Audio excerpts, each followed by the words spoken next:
ছেলেমেয়েরা বাড়িতে এসে কিন্তু সকালেও পড়ে না, রাত্রেও পড়ে না। কি কর ঠিক কিনা? কারণ বাপ মা টেলিভিশন দেখে, বাপ মা ফেসবুক দেখতে থাকে।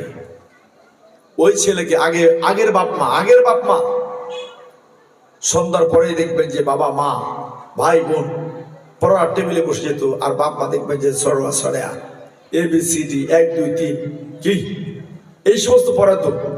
আর এখন বাপ মা কাজ পাইলেই বড় বড় মোবাইল টিপা শুরু করে। এই অবস্থা যদি কোনো ছেলে মেয়ে দেখে, তাহলে ওদের ব্রেনে তো আরো কাজ করে যে মোবাইলে আসক্ত বৃদ্ধরা না, মোবাইল আসক্ত ইয়াং এবং ছোট্ট ছোট্ট বাচ্চারা। আমি কিছু তদবির করি কোরআন হাদিস থেকে, মাসনুন কোরআন হাদিস থেকে কিছু তদবির করি, কিছু দোয়া তদবির করি। ইদানি আমি বেশ কিছু ছেলে পেলেদেরকে আগে পাওয়া যেত না, এখন গত 2 বছর 1.5-2 বছর হলো কিছু বাবা এবং মারা, বিশেষ করে শহরে এবং যারা নাকি শিক্ষিত, তাদের মধ্য থেকে কিছু সংখ্যক, বেশ কিছু 1.5 থেকে 2 বছর, ভালো করে খেয়াল করবেন, 1.5 থেকে 2 বছর ধরে এই রোগীকে পাওয়া যায়। আমি আব্বার সাথে যতদিন থেকেছি তার জীবনেও দেখিনি। আমি 1.5-2 বছর আগে একটা রোগীও পাইনি এইরকম, কিন্তু 1.5-2 বছর হলো রোগী পাচ্ছি। ছোট্ট ছোট বাচ্চারা যারা কানে শোনে, ডাক দিলে তাকায় কিন্তু কথা বলে না। কি বলে না? আবার 2-1টা কথা বলতো, ডাক দিলেও শোনে, কিন্তু এখন মোটেও কথা বলে না। আমি ডক্টরের কাছে জিজ্ঞাসা করলাম, মানসিক ডাক্তারের কাছে এবং শিশু বিশেষজ্ঞ ডাক্তারের কাছে। তারা বললো যে হুজুর, আপনি জিজ্ঞাসা করে দেখবেন এই বাচ্চারা সেই বাচ্চা যারা ছোট্টকালে বাবা মা বলতে পারতো, আল্লাহ বলতে পারতো, কিন্তু ওই সমস্ত বাপ মার যাতে জ্বালা যন্ত্রণা সইতে না হয়, তাদের খাওয়ানোর জন্য মোবাইল, তাদেরকে শান্ত রাখার জন্য মোবাইল। বাপ মা মোবাইল দেখা হোক বা অন্য কোনো কাজ করা হোক বা অন্য কোনো ব্যস্ততা থাকা হোক, একটা মোবাইল মোটামুটি ছোট্ট বাচ্চার কাছে দিয়ে গেলেই দেখবেন যে ও ঠান্ডা, কান্নাকাটি বন্ধ, দেখবেন যে বিরক্ত বন্ধ, সবকিছু বন্ধ। যেরকম ঠিক কিনা? ঠিক। এই ডাক্তারের কাছে শোনার পরে আমি এই রোগী আসলে জিজ্ঞাসা করি, ভাই ও কি যখন নাকি ও জন্মগ্রহণ করেছে তারপরে কি কখনো কি আপনাদেরকে আব্বা মা বা আল্লাহ বা কোনো 2-1টা কথাবার্তা কি বলেছে? হ্যাঁ হুজুর বলতো, কিন্তু এখন আর বলে না। তারপরে জিজ্ঞাসা করি, আচ্ছা এই বাচ্চাকে আপনারা কি মোবাইল টোবাইল দিয়ে খাওয়া দাওয়া করান বা মোবাইল দিয়ে ওকে ঠান্ডা রাখেন? হুজুর করি একটু, এইটা না দিলে ও টিকতেই পারে না। ওই ডাক্তাররা বলছে আমার কাছে যে হুজুর, মানুষের ভিতরে এমন একটা আছে যে ওই জিনিসটা যখন নাকি সে ওইগুলি দেখে, কারণ মোবাইল দেখতে, বিভিন্ন ভিডিও দেখতে কথা বলা লাগে না। কি কারণ ঠিক কিনা? শুধু ইশারা করলে বোবাদের মতো। ঠিক ওই সমস্ত বাচ্চারা তখন আর কথা বলে না, ওটা বন্ধ হয়ে যায় ওগুলি দেখার কারণে। কারণ কথা বন্ধ, কথা বলতে পারে কিন্তু কথা বলে না, কানে শোনে কথা বলে না। এই জিনিসটা 2টি কারণে এই সমস্যা হয়। যারা কানে শোনে কিন্তু কথা বলতে পারে না, তারা কিন্তু বোবা না। কথা বুঝাইতে পারছি? তারা কি নয়? একটু জোরে বলি।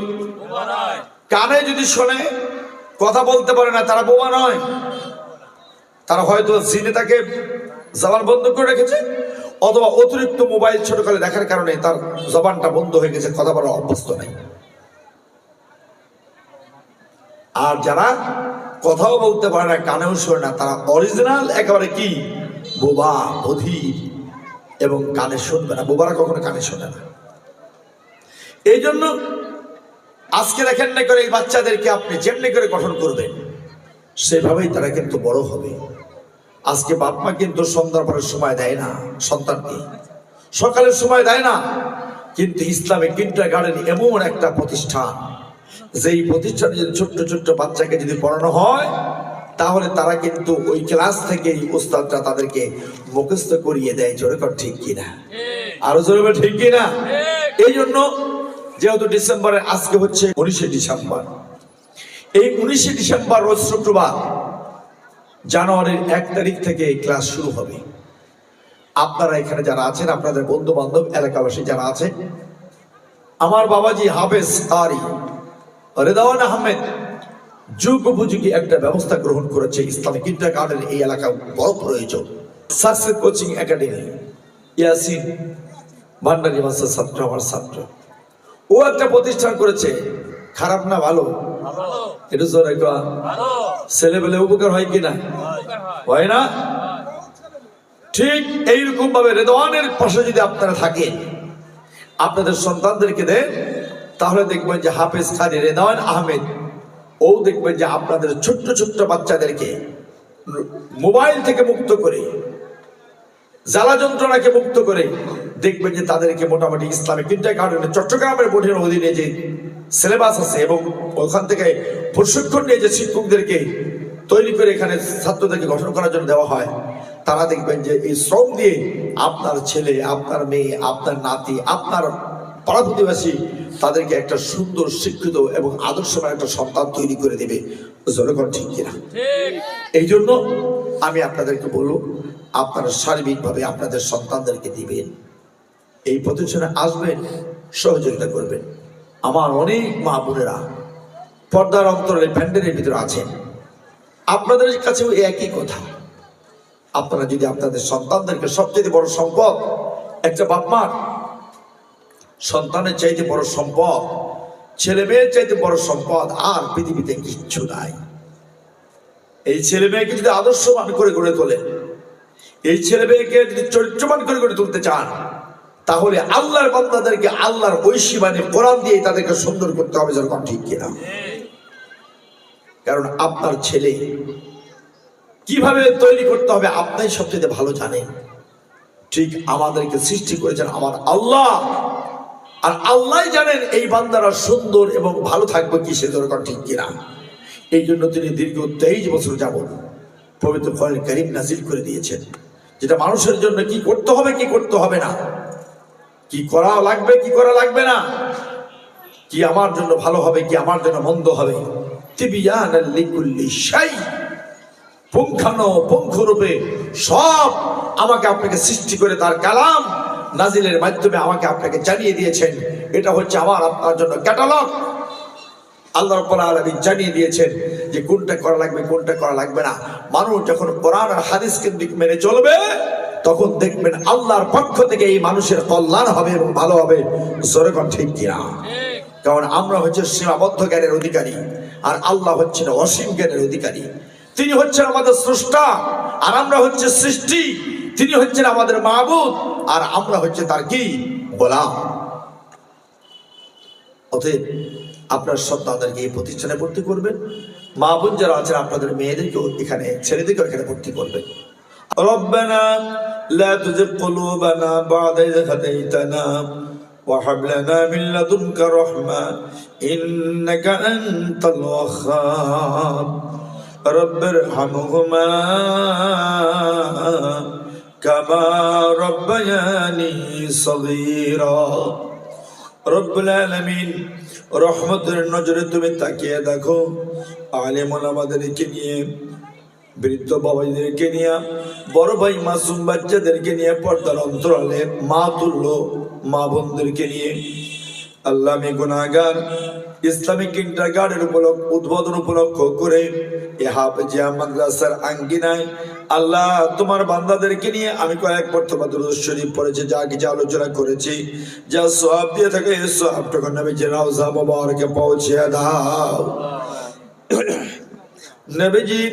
নবীজির সাহাবী, আহলে বাইত, তাবিঈন, তাবিঈন, মুস্তাহিদিন, তামাম মুহাদ্দিসিন, সালফে সালিহিন, বুজুর্গানে দ্বীন, যে অন্ধকার কবরে চলেছে প্রত্যেকের কবরে হাদিয়াটুকু পৌঁছে দাও। রব্বুল আলামিন, খাস করে জান্নাতুল বাকি, জান্নাতুল মুআল্লা, উহুদের ময়দানে, বদরের ময়দানে, কারবালার প্রান্তরে, ফোরাত নদীর পাশে আপনারা বন্ধুরা যে যেখানে শুয়ে আছেন, মেহেরবানি করে প্রত্যেকের রহমত মুবারকের হাদিয়াটুকু পৌঁছে দাও।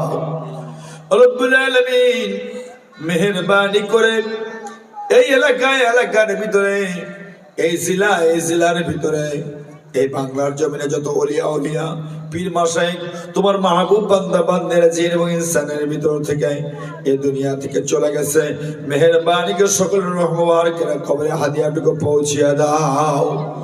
রব্বুল আলামিন এই প্রতিষ্ঠানের সঙ্গে সম্পর্ক যারা রেখেছেন, যারা দুনিয়া থেকে চলে গেছেন, আল্লাহ হাফেজ রেদওয়ানের আত্মীয় স্বজন যে যেখানে কারো কবরে চলেছে প্রত্যেকের কবরে হাদিয়াটুকু পৌঁছিয়ে দাও।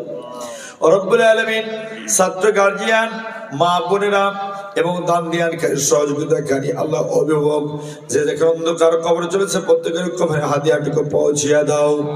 রব্বুল আলামিন মেহেরবানি করে আমাদের প্রত্যেকের চিরজীবনের সমস্ত গুনাহগুলি তুমি মাফ করে দাও।